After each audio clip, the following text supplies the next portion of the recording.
नमस्कार, 4 PM महाराष्ट्र में आप सभी का स्वागत है और मैं हूं आपके साथ आकांक्षा यादव। दोस्तों, शिवसेना यूबीटी नेता और राज्यसभा सांसद संजय राउत ने पश्चिम एशिया में चल रहे संघर्ष के बीच देश में एलपीजी सिलेंडर की कमी को लेकर केंद्र सरकार पर तीखा हमला बोला है। उन्होंने कहा कि सरकार के दावे गलत साबित हो रहे हैं और एलपीजी और ईंधन की कमी का असर कई क्षेत्रों पर पड़ रहा है।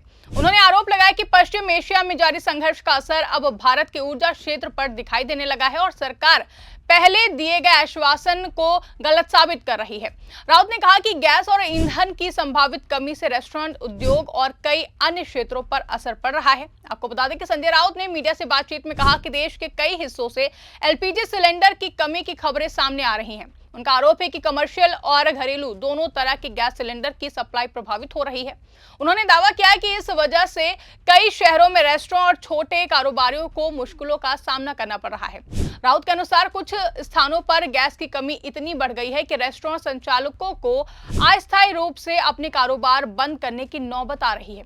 उनका कहना था कि यदि स्थिति इसी तरह बनी रही तो इसका असर केवल खान पान के व्यवसाय तक सीमित नहीं रहेगा बल्कि अन्य उद्योग भी प्रभावित हो सकते हैं। उन्होंने कहा कि ऊर्जा क्षेत्र किसी भी देश की अर्थव्यवस्था का महत्वपूर्ण आधार होता है। अगर गैस और ईंधन की आपूर्ति में बाधा आती है तो इसका प्रभाव कई सेक्टरों पर पड़ सकता है। राउत ने अपने बयान में पश्चिम एशिया में चल रहे संघर्ष का भी जिक्र किया और उन्होंने कहा कि जब ये संघर्ष शुरू हुआ था तब केंद्र सरकार की ओर से कहा गया था कि इसका भारत पर कोई भी बड़ा असर नहीं पड़ेगा और ईंधन की कीमतों में भी ज्यादा बदलाव नहीं होगा। लेकिन अब विपक्ष का आरोप है कि वास्तविक स्थिति इससे अलग दिखाई दे रही है। संजय राउत के मुताबिक गैस और ईंधन की सप्लाई में आने वाली समस्याएं इस बात का संकेत है कि वैश्विक घटनाओं का असर भारत के ऊर्जा बाजार पर पड़ रहा है। भारत दुनिया के सबसे बड़े ऊर्जा आयातकों में से एक है। देश अपनी जरूरत का बड़ा हिस्सा विदेशों से आयात करता है। कच्चा तेल, प्राकृतिक गैस और एलपीजी का बड़ा भाग पश्चिम एशिया के देशों से आता है। इसलिए उस क्षेत्र में किसी भी तरह की अस्थिरता का असर अंतर्राष्ट्रीय ऊर्जा बाजार पर पड़ता है। आज सत्ता की आंखों में आंख डालकर पत्रकारिता करना मुश्किल हो गया है। हम पर मुकदमों से लेकर चैनल को बंद करने का दबाव बनाया जा रहा है। मुश्किल दौर है लेकिन हम हार नहीं मानेंगे। इसीलिए 4 PM को ज्यादा से ज्यादा ज्वाइन करें और स्वतंत्र पत्रकारिता को जिंदा रखने के लिए जितना हो सके हमारा आर्थिक सहयोग करें। उम्मीद है कि आपके सपोर्ट से ये जंग भी हम जीत जाएंगे। संजय राउत ने कहा कि प्रधानमंत्री, वित्त मंत्री और विदेश मंत्री ने पहले आश्वासन दिया था कि पश्चिम एशिया में संघर्ष का भारत की ऊर्जा आपूर्ति पर कोई भी गंभीर प्रभाव नहीं पड़ेगा, लेकिन अब जो हालात सामने आ रहे हैं वो इन दावों से मेल खाते नहीं दिखते हैं। उन्होंने आरोप लगाया कि सरकार ने स्थिति को कम करके दिखाया और अब वास्तविक चुनौतियां सामने आ रही हैं। संजय राउत ने यह भी कहा कि जनता को सच्चाई बताना सरकार की जिम्मेदारी है। वहीं उनका कहना था कि अगर ऊर्जा आपूर्ति में कोई संभावित संकट है तो सरकार को पहले से ही उसके समाधान की योजना बनानी चाहिए थी ताकि उद्योगों और आम नागरिकों को परेशानी ना हो। संजय राउत ने विशेष रूप से मुंबई का उदाहरण देते हुए कहा कि वहां गैस की कमी की खबरें सामने आ रही हैं। उनके अनुसार कई रेस्टोरेंट संचालक गैस की नियमित सप्लाई न मिलने से परेशान हैं, जिसको लेकर उन्होंने कहा कि मुंबई जैसे बड़े शहर में अगर ऐसी स्थिति बनती है तो इसका असर हजारों लोगों के रोजगार पर पड़ सकता है। रेस्टोरेंट उद्योग से जुड़े कर्मचारी, सप्लाई चेन और अन्य सहयोगी क्षेत्र भी इससे प्रभावित होते हैं। हालांकि इस संबंध में सरकारी एजेंसियों की ओर से अभी तक किसी व्यापक गैस संकट की आधिकारिक पुष्टि नहीं की गई है, लेकिन विपक्ष इस मुद्दे को गंभीर बताते हुए सरकार से स्पष्ट जवाब मांग रहा है। संजय राउत ने यह भी कहा कि गैस की कमी केवल घरेलू उपयोग तक सीमित नहीं है बल्कि इसका असर उद्योगों पर भी पड़ सकता है। उन्होंने गुजरात के मोरबी का उदाहरण दिया, जहां पर टाइल्स उद्योग काफी बड़ा है।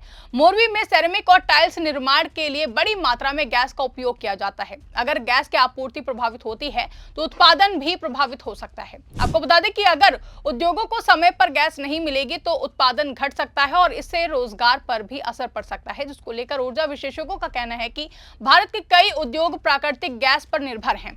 इसमें सेरेमिक, उर्वरक, बिजली उत्पादन और पेट्रोकेमिकल उद्योग शामिल हैं। इसलिए गैस आपूर्ति में किसी भी बाधा का असर व्यापक हो सकता है। संजय राउत ने यह भी दावा किया है कि वाहन क्षेत्र पर भी संकट मंडरा सकता है। उनका कहना है कि अगर ईंधन और गैस की आपूर्ति में समस्या आती है तो इसका असर परिवहन क्षेत्र पर भी पड़ सकता है। आपको बता दें कि भारत में बड़ी संख्या में वाहन सीएनजी या फिर एलपीजी का उपयोग करते हैं। खासकर बड़े शहरों में सार्वजनिक परिवहन और टैक्सी सेवाएं गैस आधारित ईंधन पर निर्भर हैं। हालांकि विशेषज्ञों का कहना है कि एलपीजी और सीएनजी की सप्लाई व्यवस्था अलग होती है, इसलिए दोनों पर असर की स्थिति अलग अलग हो सकती है। फिर भी ऊर्जा बाजार में अस्थिरता का असर विभिन्न ईंधन क्षेत्रों पर पड़ सकता है। आपको बता दें कि संजय राउत ने अपने बयान में प्रधानमंत्री नरेंद्र मोदी के एक पुराने बयान का भी जिक्र किया और उन्होंने उस बयान पर कटाक्ष करते हुए कहा कि अगर नाले से गैस बनाई जा सकती तो मुंबई में ऐसा संयंत्र स्थापित किया जाना चाहिए। वहीं अगर ये तकनीक संभव है तो सरकार को बड़े शहरों में इसका इस्तेमाल करना चाहिए ताकि गैस की कमी जैसी समस्याओं का समाधान हो सके। राउत का ये बयान राजनीतिक कटाक्ष के रूप में देखा जा रहा है। इससे पहले भी विपक्षी दल कई बार प्रधानमंत्री के इस बयान का हवाला देते हुए सरकार की आलोचना करते रहे हैं। एलपीजी और ईंधन के मुद्दे के अलावा संजय राउत ने चुनाव आयोग को लेकर भी टिप्पणी की है। उन्होंने आरोप लगाया कि चुनाव आयोग सरकार के दबाव में काम कर रहा है। देश की लोकतांत्रिक संस्थाओं को स्वतंत्र और निष्पक्ष होना चाहिए। उनका कहना था कि अगर किसी संस्था पर राजनीतिक प्रभाव का आरोप लगता है तो ये लोकतंत्र के लिए चिंता का विषय होता है। संजय राउत के अनुसार अगर कोई विदेशी अधिकारी ये कहता है कि भारत को रूस से तेल खरीदने या फिर ना खरीदने के फैसले बाहरी दबाव में लेने पड़ते हैं तो ये देश की छवि को नुकसान पहुंचाने वाला बयान है। भारत एक स्वतंत्र और संप्रभु देश है और उसकी ऊर्जा नीति उसके राष्ट्रीय हितों के आधार पर तय होती है। यूक्रेन युद्ध के बाद भारत और रूस के बीच ऊर्जा व्यापार में काफी वृद्धि हुई है। पश्चिमी देशों के प्रतिबंधों के बावजूद भारत ने रूस से कच्चा तेल खरीदना जारी रखा है, जिसको लेकर सरकार का कहना है कि भारत अपनी ऊर्जा जरूरतों को पूरा करने के लिए सस्ती और उपलब्ध आपूर्ति का विकल्प चुनता है। ये पूरी तरह से राष्ट्रीय हितों पर आधारित निर्णय होता है। विशेषज्ञों का कहना है कि रूस से तेल खरीदने से भारत को कुछ हद तक कीमतों को नियंत्रित रखने में मदद मिली है। भारत में एलपीजी की आपूर्ति मुख्य रूप से सार्वजनिक क्षेत्र की तेल कंपनियों के माध्यम से होती है। इनमें इंडियन ऑयल, भारत पेट्रोलियम और हिंदुस्तान पेट्रोलियम प्रमुख हैं। ये कंपनियां घरेलू और कमर्शियल दोनों तरह के गैस सिलेंडर की सप्लाई करती हैं। एलपीजी का एक हिस्सा देश में उत्पादन से आता है जबकि बाकी हिस्सा आयात किया जाता है।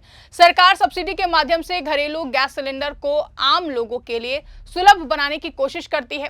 हालांकि विपक्ष के आरोपों के बीच सरकार की ओर से ये कहा जाता रहा है कि देश में एलपीजी की पर्याप्त उपलब्धता है और सप्लाई व्यवस्था को मजबूत बनाए रखने के लिए लगातार कदम उठाए जा रहे हैं। वहीं ऊर्जा मंत्रालय का कहना है कि भारत ने अपने ऊर्जा स्रोतों में विविधता लाने की रणनीति अपनाई है ताकि किसी एक क्षेत्र में संकट आने पर आपूर्ति प्रभावित ना हो। इसके अलावा रणनीतिक भंडार और दीर्घकालिक आयात समझौतों के माध्यम से ऊर्जा सुरक्षा को मजबूत करने का प्रयास किया जा रहा है।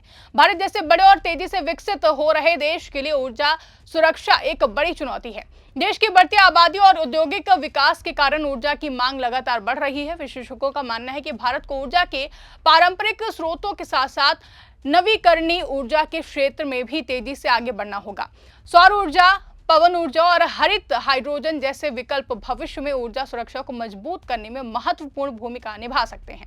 आपको बता दें कि एलपीजी संकट को लेकर उठ रहे सवालों के बीच ये भी जरूरी है कि वास्तविक स्थिति का आकलन तथ्यों के आधार पर किया जाए।